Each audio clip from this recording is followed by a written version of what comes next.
Dan kita simak sejumlah informasi terpopuler yang ada di cnbcindonesia.com sepanjang hari ini. Kita lihat ke informasi yang pertama, di mana ada Jenderal TNI atau Panglima TNI Jenderal Andika Perkasa yang mengangkat Mayor Jenderal TNI Teguh Muji Angkasa menjadi Komandan Jenderal Komando Pasukan Khusus menggantikan Majen TNI Muhammad Hasan. Teguh merupakan lulusan Akademi Militer tahun 1989. Sejumlah amanah pernah diembadinya, antara lain adalah Kepala Staf Kodam 4 Diponegoro tahun 2018 dan Pewira Staf Ahli Tingkat 2 Kasat tahun 2020.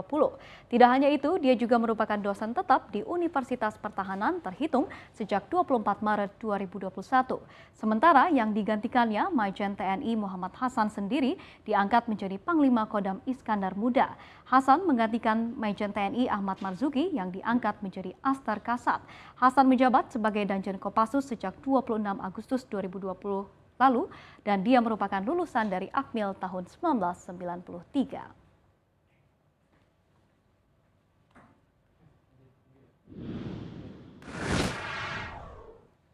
Dan kemudian kita ke informasi terkait dengan COVID-19 varian Delta yang menjadi momok yang menakutkan di seluruh dunia saat ini.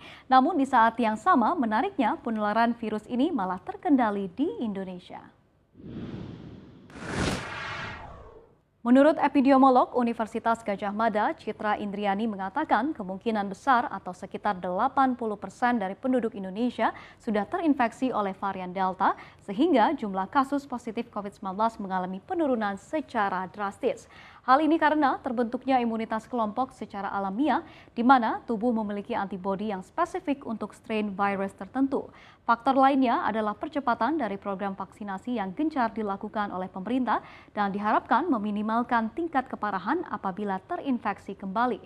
Program vaksinasi sekarang ini sudah menyentuh di 208 juta yang sudah divaksinasi dan 88 juta diantaranya sudah mendapat dosis vaksin lengkap.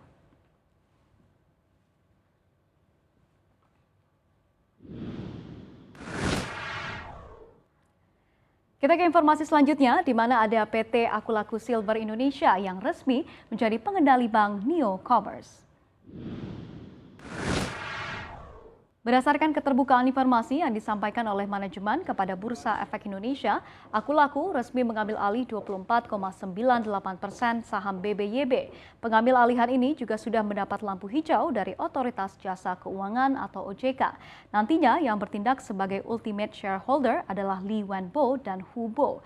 Seperti diketahui sebelumnya, rapat umum pemegang saham luar biasa atau RUPS LB dari BBYB yang kedua pada awal Oktober lalu telah mengesahkan PT Aku Laku Silver Indonesia sebagai pengendali dari BBYB. PT Aku Laku Silver Indonesia merupakan bagian dari Aku Laku Group yang menyediakan layanan di bidang e-commerce dan keuangan digital terkemuka di Asia Tenggara.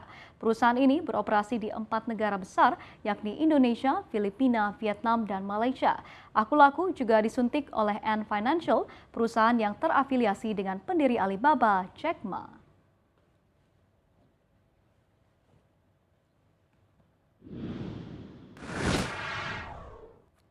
Dan selanjutnya ada informasi terkait dengan lonjakan kenaikan tajam harga daging babi rupanya tidak hanya menyerang Amerika Serikat.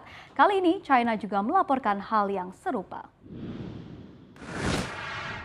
Dalam laporan media resmi Global Times, Kementerian Pertanian dan Urusan Pedesaan China mengatakan harga daging babi telah mengalami peningkatan. Harga terus melonjak sebesar 34,9% secara kumulatif selama 5 minggu terakhir.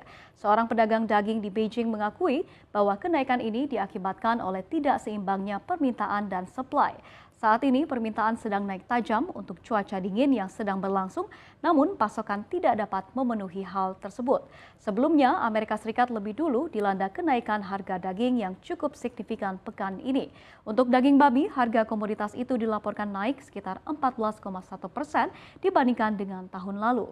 Kenaikan ini juga membuat beberapa pakar menyebutnya sebagai bacon apocalypse atau kiamat daging babi asap. Warga California misalnya, wilayah konsumsi daging babi terbanyak, khawatir makanan khas negara bagian itu hilangnya karena mahalnya harga dan juga tidak mampunya masyarakat untuk membelinya.